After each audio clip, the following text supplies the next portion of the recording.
오늘 우리에게 주신 말씀 함께 보겠습니다. 로마서 2장 1절부터 16절까지 말씀을 함께 보겠습니다. 로마서 2장 1절부터 16절까지 말씀입니다. 신약성경 240페이지에 있습니다. 로마서 2장 1절부터 16절까지 말씀을 함께 교독하겠습니다.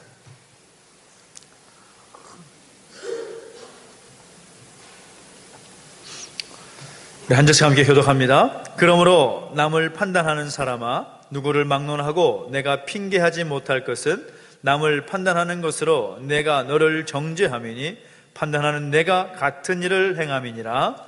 이런 일을 행하는 자에게 하나님의 심판이 진리대로 되는 줄 우리가 아노라. 이런 일을 행하는 자를 판단하고도 같은 일을 행하는 사람아, 내가 하나님의 심판을 피할 줄로 생각하느냐? 혹 내가 하나님의 인자하심이 너를 인도하여 회개하게 하심을 알지 못하여 그의 인자하심과 용납하심과 길이 참으심이 풍성함을 멸시하느냐? 다만 내 고집과 회개하지 아니한 마음을 따라 진노의 날 곧 하나님의 의로우신 심판이 나타나는 그날에 임할 진노를 내게 쌓는도다.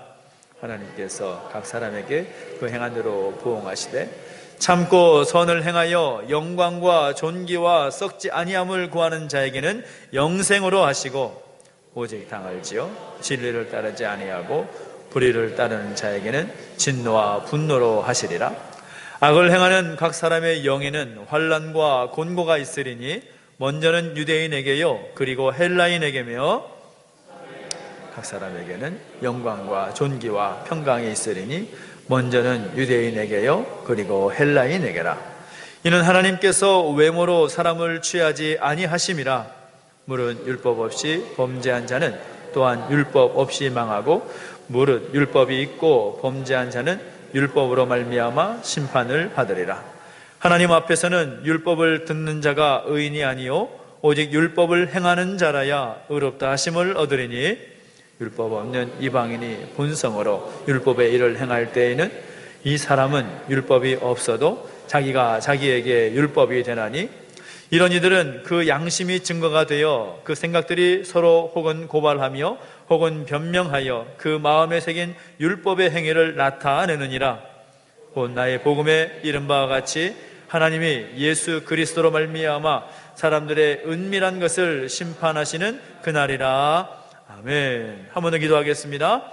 하나님 아버지, 은혜를 감사를 드립니다.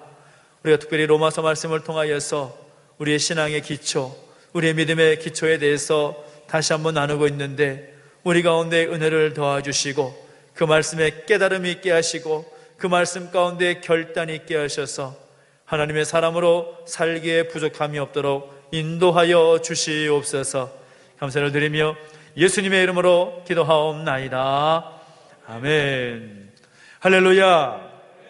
우리 하나님의 은혜가 여러분과 함께 하기를 예수 이름으로 축복합니다. 우리 계속해서 로마서 말씀을 함께 말씀을 나누고 또 우리의 믿음의 기초와 우리의 신앙의 기초에 대해서 함께 말씀을 나누고 있는 중에 있습니다. 우리가 지난주까지 로마서 1장의 말씀을 함께 나누었는데, 로마서 1장에서는 어떤 내용으로 함께 말씀을 나눴습니까? 하나님의 진노 아래 있을 수밖에 없는 모든 인간의 죄의 문제에 대해서 함께 살펴보았었습니다. 그리고 2장에 이르러서 바울은 유대인들의 정신을 번쩍 뛰게 하는 그런 말을 또 한 가지 하고 있는데, 당시 유대인들을 생각해 보면 유대인들은 자신들이 하나님의 특별한 선택을 받은 민족이다라고 하는 선민의식을 가지고 있었고, 자신의 이 유대인이라는 그 민족은 다른 민족과 비교할 수 없이 존귀한 그런 존재다라고 여겼던 그 우월감이라는 것이 굉장히 강했던 그런 사람들입니다. 그것이 너무 지나친 나머지 사람들을 구분할 때에도 세상에 수많은 사람들이 있는데도 불구하고 그 사람을 구분함에 있어서 이분법적인 구분을 가지고 말했었습니다. 유대인과 이방인이었습니다. 유대인이 아닌 모든 민족은 다 이방인이라는 그런 카테고리 안에 다 포함되게 불렀다라는 것이죠. 그래서 그들의 모습을 생각해 보면 유대인이 아니면 사람 취급을 하지 않았습니다. 사람으로 상종하지 않았다라는 거죠.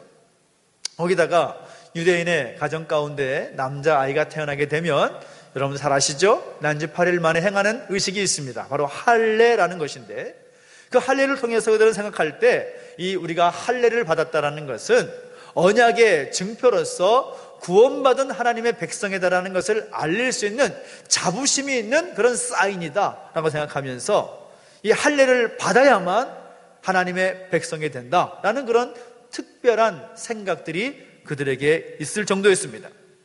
그러다 보니까 이 사도행전의 말씀을 보면 예수님을 믿게 된 이방인이라 하더라도 그들은 할례를 받아야 된다, 그런 말을 할 정도가 되었다라는 거죠. 그래서 그들이 유대인으로서 할례라는 것, 이 할례라는 것은 구원받은 자의 어떤 하나님 백성다운 표징이고, 또 유대인으로만 하나님의 자녀가 되고 하나님의 백성이 된다라는 사실을 말했기 때문에 이 사도 바울이 그런 생각을 보고서 하는 말은 아니다, 그렇지 않다, 유대인만 구원받는 것이 아니다, 할례를 받아야만 하나님의 백성이 되는 것이 아니다 라고 말하니까 유대인들이 생각할 때 사도 바울을 좋아했을까요? 싫어했을까요? 싫어할 수밖에 없는 겁니다. 도저히 용납할 수가 없는 거죠. 유대인의 어떤 자부심, 그 유대인으로서의 정체성을 무너뜨리려고 하는 것 같은 사도 바울의 그 말을 들었을 때 그들은 가만히 있을 수가 없었던 것입니다. 그래서 돌을 들어서 사도 바울을 치려고 했던 그런 모습들도 사도행전 가운데 우리가 확인할 수가 있는 거죠. 근데 한 걸음 더 나아가서 사도 바울이 오늘 본문에서 또 다른 말을 하고 있는데, 어떤 말을 하고 있느냐? 1절 말씀을 같이 한번 읽어볼까요? 2장 1절 말씀입니다. 같이 한번 읽어봅니다. 시작. 그러므로 남을 판단하는 사람아, 누구를 막론하고 내가 핑계하지 못할 것은 남을 판단하는 것으로 내가 너를 정죄함이니 판단하는 내가 같은 일을 행함이니라. 아멘. 무슨 말을 하고 있는가 하면, 유대인들이 하나님을 잘 믿는 것은 좋은 건데 그들이 잘 믿는 것으로 끝나는 것이 아니라 그들에게 보이는 잘못된 모습이 보인다는 거죠. 그것이 무엇인가? 바로 다른 사람들을 판단하는 것, 이것은 잘못된 것이다 라고 사도 바울이 지적하고 있다는 겁니다. 오늘 이 말씀이 우리와 무슨 상관이 있을까요? 사도 바울의 그 시대 가운데 유대인들에게 적용되는 말이라고는 볼 수가 있겠지만, 오늘 우리에게는 이 말씀이 어떻게 적용될 수가 있겠습니까? 이런 예가 있습니다. 세계 제2차 대전이 있었을 때에 지휘관 한 명이 막대한 위험이 도사리고 있는 그 전쟁터에 나갈 지원자를 뽑고 있었습니다. 지휘관은 이제 그 병사들을 다 모아놓고 이제 앞에 서서 이렇게 말했습니다. 이제 우리가 전장에 나가야 됩니다. 조국과 우리의 가족을 위해서 생명 바쳐서 전장에 나갈 사람 자원해서 2보 앞으로, 딱 그랬는데 그 순간 전령이 막 달려오는 거죠. 그래서 전쟁터에서 어떤 일이 있는가를 설명을 해주고 그런 커뮤니케이션을 하는 그런 시간이 있었습니다. 그러나 다시 모여있는 사병들을 딱 바라보았는데 오화열이 맞춰진 상태로 그대로 있는 겁니다. 그래서 그 지휘관이 너무 속이 상하는 거죠. 아니, 우리의 조국과 우리의 가족들을 위해서 이렇게 자신의 생명을 바칠 만한 그런 전우가 없다는 말인가? 라고 마음에 한탄을 하는데 가만히 보니까 뭔가 이상한 거예요. 아까 어떻게 말했습니까? 조국과 가족을 위해서 희생할 사람 앞으로 나와, 2부 앞으로, 딱 그랬는데 알고 보니까 전체가 다 2부 앞으로 나온 겁니다. 그러니까 뭐예요? 다 나왔는데 지휘관은 딴 데 보고 돌아보느라고 나왔는지를 착각을 한 겁니다. 보는 것만 가지고 잘못된 판단을 하고 말았던 것이죠. 이런 잘못된 판단은 우리 가운데도 얼마든지 있을 수가 있다라는 겁니다. 눈에 보이는 것만으로, 그리고 우리가 생각하는 것만으로 잘못된 판단을 할 가능성이 우리에게는 너무나 많다라는 겁니다.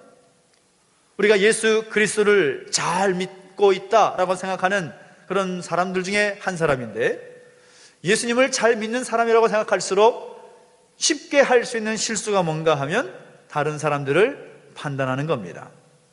다른 사람들의 그 실수를, 다른 사람들의 그 문제를 바라보는 일에는 너무나 밝지만 자신의 문제를 보는 것에는 굉장히 어두운 것을 보게 됩니다.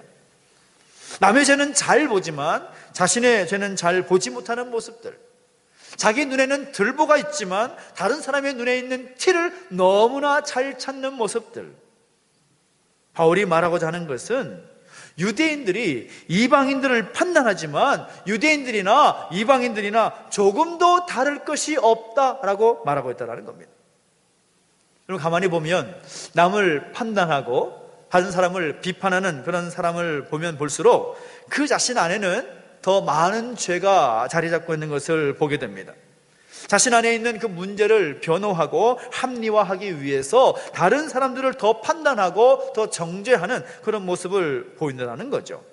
바울 당시에 유대인들이 그랬고 종교적 열심이 가득했던 바리새인들이라는 사람들이 바로 그러했다는 겁니다. 그런 착각, 그런 실수, 그것이 오늘 이 시대 살아가는 우리에게도 얼마든지 있을 수 있다는 거죠.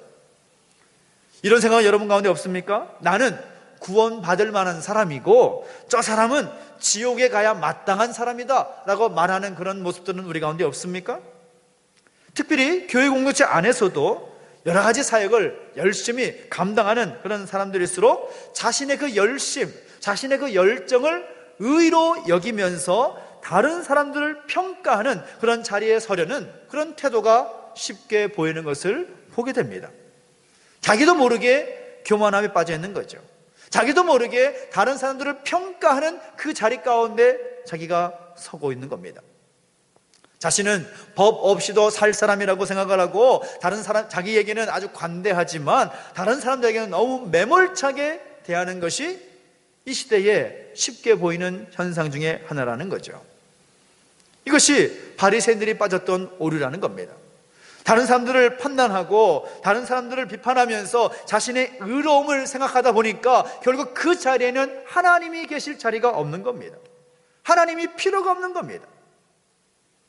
그러나 오늘 우리가 하나님의 은혜, 우리가 찬양할 때도 함께 찬양을 했지만 하나님의 은혜를 제대로 깨닫게 되면 어떻게 됩니까? 하나님의 은혜를 받으면 받을수록 그 하나님의 은혜를 고백하면 고백할수록 우리 가운데 생기는 생각은 무엇인가 하면 내가 하나님 앞에서 얼마나 끔찍한 죄인인가 라는 것을 깨달을 수밖에 없는 거죠. 하나님의 은혜, 오늘 여러분이 하나님의 은혜 가운데 있음을 고백하십니까? 그 하나님의 은혜가 여러분의 삶을 주장하고 있는 줄 믿습니까? 그런 사람은 그 마음 가운데 나는 죄인이구나, 나는 죄인일 수밖에 없구나라는 생각이 있을 수밖에 없다라는 거죠. 그래서 인간의 모습을 구분해 보자면 두 종류로 구분할 수가 있습니다. 하나님께 용서받은 죄인과 아직 용서받지 못한 죄인, 그 두 부류로 나눌 수가 있습니다. 다시 말하면 깨달은 죄인과 깨닫지 못하는 죄인으로 나눌 수가 있다는 겁니다. 그래서 우리 가운데 필요한 마음은 무엇인가 하면 다른 사람들을 평가하고 판단하는 그 자리가 아니라 언제나 그 하나님의 말씀을 내 자신에게 적용하고 또 적용하는 겸손한 모습이 우리 가운데 필요하다라는 사실인 겁니다. 하나님의 선택을 받았다는 의식을 가진 유대인들은 그 말씀을 대하면서도 그 말씀을 자신에게 적용하지 못했던 것입니다. 그 배운 말씀, 그들이 외우고 있는 말씀, 너무나 잘 알고 있는 그 말씀을 자신에게 적용하는 것이 아니라 다른 사람을 판단하는 그런 도구로 사용했다는 겁니다. 아주 나쁜 예인 것이죠. 어떤 분이 목사님의 설교 말씀을 듣는 중에 말씀을 딱 들었을 때 아멘! 하고 크게 외칩니다. 예배 끝난 다음에 가까이 있던 어떤 다른 성도가 그분에게 묻는 거죠. 아니, 어떤 부분에 있어서 큰 은혜를 받았기에 그렇게 아멘이라고 크게 외치셨습니까? 그랬더니 그 아멘 이렇게 외쳤던 그분이 하는 말이 이것입니다. 저쪽에 김 집사가 듣고서 크게 깨달았을 것 같아서 내가 아멘 했다고. 저쪽에 있는 김 집사가 들으면 아주 감동했을 것 같다고. 자기에게는 적용하지가 않는 겁니다. 그 말씀은 나와는 상관이 없고 저기 있는 저 집사에게, 저기 있는 저 장로에게, 저기 있는 저 권사에게 해당되는 말이라고 생각하면서 아멘! 또 어떤 분은 말씀을 열심히 듣다가 옆에 있는 남편의 옆구리를 쿡 찌릅니다. 왜 찌를까요? 찌르는 이유를 아시죠? 나는 아니고 남편이 좀 들으라 이겁니다. 남편이 좀 들으라고 하는 거죠. 근데 이런 모습을 보면 별로 좋아 보이지 않습니다. 죄인의 모습이라는 거죠. 죄인된 그 본성의 모습을 보이고 있다는 겁니다. 유대인들도 그랬습니다. 자신의 행위, 자신의 모습, 자신의 상황, 그것을 정당화하면서 하나님의 말씀을 늘 자신이 아니라 다른 사람에게 적용을 하는 거죠. 남을 판단하고 남을 정죄하는 사람들의 오류는 무엇인가 하면 자기가 재판관이 되고자 하는 겁니다. 내가 판단하고 내가 판단했을 때 옳으면 맞는 것, 내가 판단했을 때 아니라 여겨지면 틀린 것, 그렇게 생각하는 경향이 있다는 거죠. 그런데 우리가 믿는 하나님 외에 누가 우리의 재판관이 될 수가 있겠습니까? 우리는 남을 정죄하고 판단할 자격이나 그런 능력이 없는 사람들이라는 거죠. 다른 사람들의 실수와 범죄를 볼 때 그것이 나와는 전혀 상관이 없다고 자신 있게 말할 수 있는 사람이 과연 몇이나 되겠습니까? 내가 죄인이 아니라면 다른 사람의 죄를 판단하는 것은 자유일 겁니다. 내가 죄인이 아니라면. 그러나 오늘 우리가 성경이 우리의 실존에 대해서 분명히 말할 때 뭐라고 말합니까? 모든 사람이 죄를 범하였으며, 모든 사람이 죄를 범하였으며, 그 말은 곧 모든 사람은 죄인이다라는 겁니다. 죄인인 사람이 다른 죄인의 모습에 대해서 자유롭게 저 죄인이라고 말할 수 있을까요? 저렇게 하면 안 된다고 판단할 수가 있을까요? 그래서는 안 된다라는 겁니다. 그래서 다른 사람을 내가 판단한다고 하는 것은 내가 내 인간의 위치를 떠나서 하나님 자리에 앉아 있는 것을 말하는 것입니다. 바울은 유대인들의 그러한 오해, 그러한 착각, 그것을 지적하고 있는 것입니다. 남을 판단하면서도 자신이 그 죄를 짓고 있는 것을 하나님께서 심판하실 것이다, 그렇게 분명하게 말하고 있다는 사실인 겁니다. 하나님으로부터 선택을 받고 또 선택된 민족의 표징이라고 말하는 그런 할례를 받았다고 해서 그것이 나에게 자랑스러운 것이 아니라 그것 오히려 더 많은 책임을 져야 된다는 사실을 그들은 놓치고 있다는 사실인 거죠. 오히려 고집을 부리고 마음이 강팍해져서 하나님의 진노를 쌓고 있는 그들을 향해서 사도 바울은 담대하게 외치는 겁니다. 그것은 잘못된 것이다. 남을 판단하는 것은 잘못된 것이다. 너희가 그렇게 살아서는 안 된다라고 분명하게 말하고 있다는 사실인 겁니다.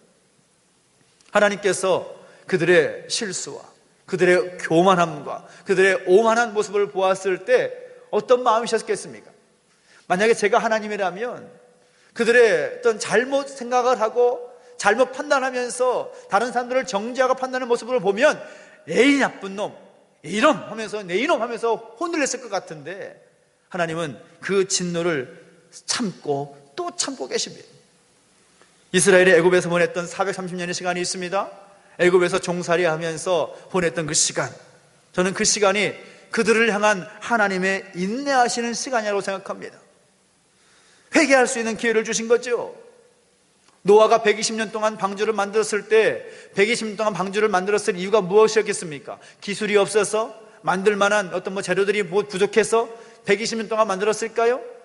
저는 그 120년이 그 타락한 백성들을 향한 하나님의 참으시는 시간이라고 저는 생각합니다. 하나님께서 이스라엘 백성들로 하여금 출애굽하게 하실 때에 그 바로의 강팍한 마음을 하나님께서 한 번에 끝내실 수도 있었겠지만 10가지 재앙을 내리시면서 기다리시고 또 기다리신 모습을 보게 되지 않습니까? 왜 그러셨을까요? 그들이 하나님의 놀라운 역사 앞에서 회개하고 돌아오고 계시를 기다리시는 그런 하나님의 마음은 아니었을까요? 본문의 4절과 5절 말씀 한번 읽어보십시오. 4절 5절 말씀에 그 하나님의 마음이 기록되어 있습니다. 시작. 내가 하나님의 인자하심이 너를 인도하여 회개하게 하심을 알지 못하여 그의 인자하심과 용납하심과 길이 참으심이 풍성함을 멸시하느냐. 다만 내 고집과 회개하지 아니한 마음을 따라 진노의 날 곧 하나님의 의로우신 심판이 나타나는 그날에 임할 진노를 내게 쌓는도다. 사도 바울이 유대인들에게 경고하고 있는 겁니다. 하나님의 인자하심과 하나님의 용납하심과 하나님의 오래 참으심을 오해하지 말고 하나님의 진노를 더 쌓지 말고 돌이키라라는 것입니다. 돌이키라. 하나님의 용납하심과 길이 참으심을 멸시하거나 조롱하지 말라. 하나님이 주신 그 기회를 선용할 필요가 있다라고 말하고 있다는 겁니다. 그래서 본문은 유대인이나 이방인이나 그 신분, 어떤 민족의 구분에 따라서 정해진 것이 아니라 사도 바울의 말이 무엇입니까? 누구든지 행위에 따라서 하나님께서 심판하실 것이다 라고 말씀하고 있다는 겁니다. 6절 말씀 보십시오. 뭐라고 말합니까? 하나님께서 각 사람에게 그 행한 대로 보응하시되 라고 말하고 있습니다. 11절 가볼까요? 11절에서 뭐라고 말합니까? 이는 하나님께서 외모로 사람을 취하지 아니하심이라 라고 말하고 있습니다. 율법이 없는 자는 율법이 없는 대로, 율법을 가진 사람에게는 율법을 가진 대로 그 행한 것에 대해서 하나님께서 심판할 것을 말씀하고 있다는 겁니다. 여러분, 우리 하나님은 그 어느 누구보다도 공정하신 재판관임을 여러분 믿으시기 바랍니다. 사람은 혈연, 지연, 학연에 따라서 그 판단을 굽게 할 수 있지만 하나님은 유대인이건 이방인이건 상관하지 아니하고 공정한 심판을 하신다는 겁니다. 유대인들은 자신들이 아브라함의 후손이라는 것에 대해서 얼마나 자부심을 가지고 그것을 길이길이 우려먹는지 모릅니다. 근데 바울은 그것을 책망하고 있는 거죠. 오늘 우리에게는 이런 모습이 없을까요? 3대째, 4대째 예수를 믿는 집안이고 교회에서 수많은 헌신과 봉사를 한다고 해서 그것이 하나님 앞에서 의롭다고 여길 수가 있을까요? 그렇지 않다라는 겁니다. 그렇기 때문에 우리는 남을 판단하기보다는 자신의 영혼을 돌아보고 판단할 수 있는 그런 태도를 가져야 되는 겁니다. 다른 사람의 실수나 다른 사람의 허물을 볼 때마다 그것을 판단하면서 정죄하는 것이 아니라 내 자신의 영혼을 돌아보고 지금 나는 제대로 살고 있는가? 지금 나는 내가 하나님 앞에서 부끄러움 없이 살고 있는가라는 것을 점검해보고 돌아볼 필요가 있다는 거죠. 믿음 생활을 오래 할수록, 신앙생활을 오래 할수록 우리 가운데 생길 수 있는 그런 잘못된 모습들이 이런 겁니다. 신앙의 연수와 경력이 쌓아질수록 자신을 정당화하는 거죠. 그리고 내 신앙의 경력을 자랑하기 시작합니다. 내 신앙의 연수가 이 정도 되었다는 것을 자랑하기 시작합니다. 내가 30년 믿었어. 내가 3대째, 4대째, 5대째 예수 믿고 살고 있어. 내가 교회에서 이렇게 헌신하고 이렇게 수고하고 있어. 열심히 봉사하고 있어. 그런 경력들이 다른 사람들을 판단할 수 있는 그런 도구가 되고 있는 거죠. 나는 이렇게 했는데 저 사람은 왜 안 하지? 나는 이 정도로 헌신하고 있는데 저 사람은 왜 저 정도밖에 못하지? 라고 하면서 비교하고 판단하고 정죄하기 시작합니다. 그런데 우리가 이것을 알아야 됩니다. 다른 사람을 보면서 판단할 것이 아니라 다른 사람보다 더 은혜를 받았고 또 내 신앙의 연수가 더 쌓여져 간다는 것은 그것이 자랑이 아니라 더 무거운 책임이 우리 가운데 있다는 것을 알아야 되는 겁니다. 단순히 내가 오래 믿고 그것이 잘된 것을 끝나는 것이 아니라 내가 오래 믿었다면 오래 믿은 만큼의 더 책임을 하나님 우리에게 물으실 겁니다. 야, 너 30년, 40년, 50년 동안 예수 믿고 살았다고 말하는데 어떤 열매 거뒀어? 라고 물어볼 때에 우리가 장차 하나님의 심판대 앞에 섰을 때 뭐라고 대답할 수가 있겠습니까? 내가 하나님의 교회 앞에서 이렇게 헌신하고 이렇게 수고하고 이렇게 열심을 다했습니다라고 자랑하면 하나님 우리에게 물으실 것입니다. 너 그렇게 헌신하고 그렇게 수고하고 그렇게 열심을 다하면서 나를 위해서 무엇을 했느냐라고 물었을 때 우리는 무엇이라고 대답할 수가 있겠습니까? 더 무거운 책임이 있다는 것을 알아야 된다는 거죠. 예전에 영화 가운데 친절한 금자씨라는 영화가 개봉된 적이 있는데요, 여러분 보신 분들도 많이 있으시죠? 친절한 금자씨. 그 영화 속에서 금자씨가 한 말이 아주 유명하지 않습니까? 무슨 말이에요? 너나 잘하세요 라는 말입니다. 너나 잘하세요.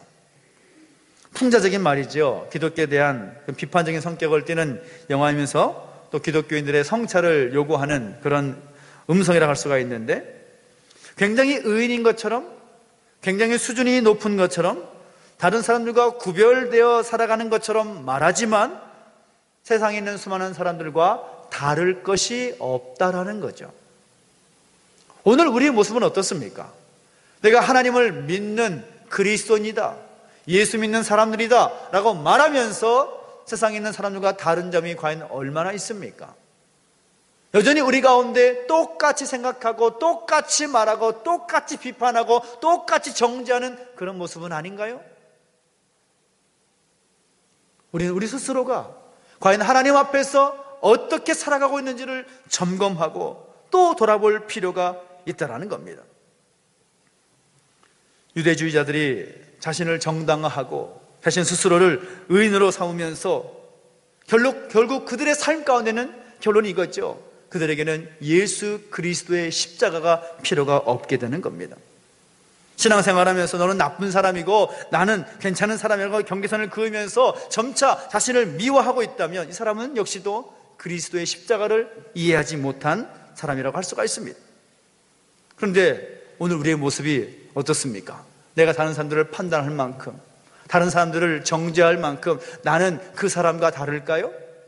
하나님께서 나는 괜찮은 사람이라고 보시고 저 사람은 괜찮지 않은 사람이라고 보실까요? 그렇지 않다라는 겁니다. 하나님께서 보실 때에 모든 사람들의 본질은 다 똑같은 것이죠. 우리 세상적인 기준을 가지고 사람들을 볼 때에 이렇게 살아가고 저렇게 살아가고 비교하면서 그 사람이 얼마나 잘 살고 못 살고 비교할 수는 있겠지만, 하나님께서 우리를 바라보실 때, 우리 모두를 보실 때 어떤 생각 가지시겠습니까? 저나 여러분이나 여러분 집에 있는 모든 사람이나 다 똑같이 보신다는 거죠. 똑같은 죄인이다라는 겁니다. 똑같은 죄인입니다. 우리는 우리 내면을 들여다보면 예수 그리스도의 십자가가 아니면 그 누구도 구원을 얻을 길이 없는 죄인이라는 것을 우리는 고백할 필요가 있습니다. 나는 죄인입니다. 우리 모두는 죄인입니다. 그 죄에서 자유를 사람 단 한 사람도 없다는 거죠. 거기에서 은혜가 시작합니다. 그 고백이 우리 가운데 있을 때 나는 어쩔 수 없이 하나님 앞에서 추악한 죄인입니다 라고 고백할 때 우리는 그 고백으로 인하여서 하나님 앞에서 겸손할 수가 있는 것이고, 누구도 평가할 수 없다라는 것, 누구도 판단할 수 없다라는 것을 우리 스스로가 깨닫게 된다라는 사실인 겁니다. 저는 오늘 우리가 바로 그런 마음을 소유할 수 있으면 좋겠다는 생각이 듭니다. 우리는 어떤 경우에서도 우리 스스로가 자만해서는 안 되는 거죠. 우리의 외적인 행위라든지 우리의 신앙의 경력을 가지고 천국 가는 거 아닙니다. 우리의 그런 모습을 가지고 천국을 간다면 우리는 얼마든지 더 열심히 살고 선을 행하고 살아야겠지요. 근데 그렇지 않다라는 겁니다. 본질적으로 타락한 존재라는 것이죠. 칼빈이라는 사람이 외쳤습니다. 전적인 타락이라고 말했습니다. 모든 사람이 완전히 타락한 죄인의 모습이다 라고 말하고 있습니다. 우리가 예수님 믿고 있지만 여전히 우리 안에는 그런 죄된 본성이, 그런 불의하고 추악한 죄된 모습들이 있다라는 것을 부인할 수 없다라는 겁니다. 매 순간마다 그 죄된 본성을 발견할 때마다 소스라치게 놀랍니다. 어떻게 이런 마음이 생길 수가 있을까? 그 본성을 없애달라고 기도하고 또 엎드리지만 그 본성이 쉽게 사라지지 않는다라는 거죠. 요즘의 시대는 시대가 발달을 하고 또 발전하게 되면서 그 죄의 모습을 더 교묘하게 은밀하게 포장하는, 미워하는 그런 모습들이 더 많은 것을 보게 됩니다. 여러분, 우리가 구원을 받게 되었지만 그 근거를 자신에게서 찾아서는 절대로 안 되는 겁니다. 아무리 봉사를 많이 하고 아무리 섬기는 일을 많이 하고 아무리 교회 안에서 헌금을 많이 한다고 하더라도 그것이 나의 자랑이나 나의 의가 될 수 없다라는 것입니다. 우리가 하나님의 은혜를 받으면 받을수록 깨닫는 것이 무엇입니까? 우리 안에는 선한 것이 하나도 없다라는 것을 깨닫게 되는 거죠. 예수님의 그 십자가, 그 은혜가 아니면 나는 소망이 없는 사람이구나라는 것을 깨닫게 되면 바로 거기서부터 우리 하나님의 은혜를 체험하고 경험하게 되는 것입니다. 여러분, 사도 바울이 말하는 것은 바로 십자가를 강조하는 것이죠. 내 의, 내가 자랑하는 것, 내가 내세울 수 있는 것, 내가 그동안 해왔던 것, 그것을 자랑하고 내세우는 것이 아니라 사도 바울이 말하는 것이 무엇입니까? 십자가 외에는 자랑할 것이 없다. 그 십자가의 은혜가 있기 때문에 내가 이 자리에 있고, 십자가의 은혜로 말미암아 내가 살아가고 있기 때문에 나는 다른 사람 판단하지 않는다. 그 판단의 영역은 하나님께 있는 것이다. 그리고 그 판단하는 것은 잘못된 것이다 라고 자신 있게 권면하고 말하고자 하는 사실인 겁니다. 여러분, 하나님의 심판의 날은 곧 다가올 것입니다. 심판의 날, 우리가 언제 그 자리에 설지 알지 못합니다. 그러나 중요한 것은 하나님은 절대로 외모로 판단하지 않으신다라는 겁니다. 그러므로 인간이 만든 잘못된 의로는 하나님의 심판을 면할 수가 없다라는 것을 우리 늘 기억하며 살 수 있게 되기를 예수 이름으로 축복합니다.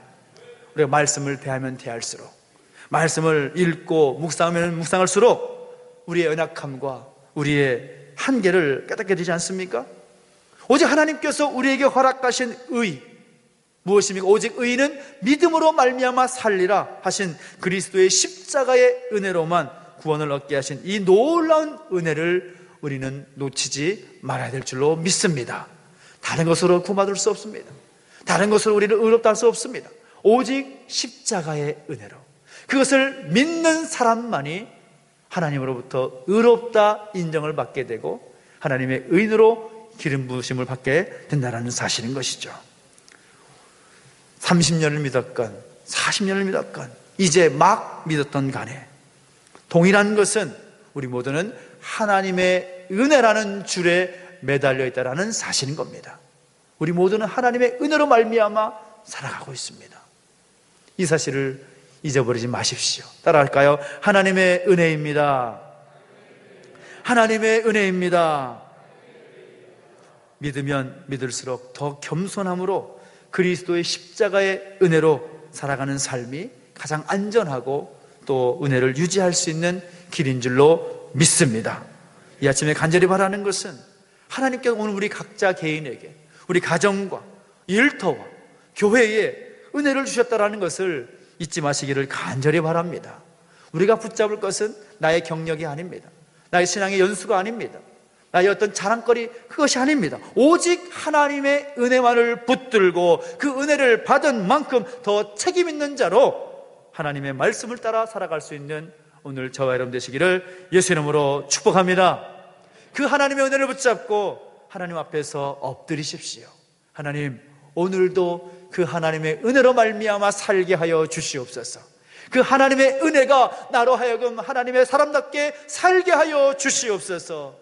언제나 자신을 먼저 살피고 하나님께서 우리에게 허락하시는 그 은혜에 사로잡혀 살아갈 수 있는 오늘 저와 여러분 되시기를 예수 이름으로 축복합니다.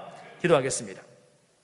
우리 가정 기도하실 때에 하나님의 은혜가 오늘 나를 있게 하였음을 믿습니다.